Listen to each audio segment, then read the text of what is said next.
Du 18 au 19 octobre 2016, les États de l'Afrique australe, membres du marché commun de l'Afrique orientale et australe, COMESA, ont axé leurs échanges sur l'industrialisation inclusive et durable, thème du sommet.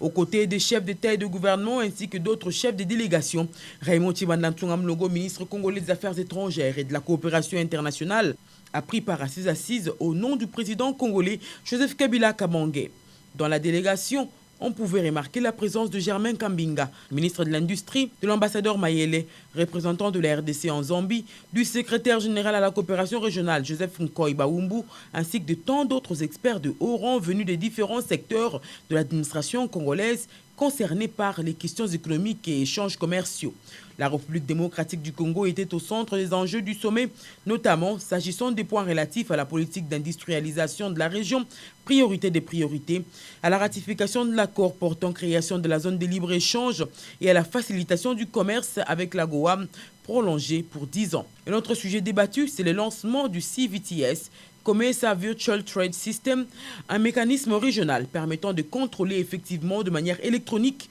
le mouvement de toutes les marchandises de la région, une initiative que la RDC a pleinement appuyée, étant donné qu'elle permettrait de lutter contre la fraude douanière et de générer des recettes au trésor public, ce qui aurait pour conséquence à moyen terme de promouvoir le développement et le bien-être des populations de la région, et les États membres ont signé des accords dans ce sens. Parmi les discours prononcés lors des cérémonies d'ouverture et de clôture du sommet, on retiendra ceux du Premier ministre éthiopien Haïlé Mariam Desalegn et des présidents de Madagascar, Eri Rajaonarimampianina, hôte du sommet, ainsi que de la Zambie, Edgar Chagwa. Tous ont mis un accent sur les efforts à conjuguer au niveau régional en vue de matérialiser l'agenda du COMESA pour l'industrialisation adopté lors du sommet de Kinshasa en 2013. Sur le plan politique et sécuritaire, le sommet a salué la signature de l'accord entre acteurs politiques de la RDC et appelle tous les non-signataires de ce texte à privilégier le règlement pacifique des différends.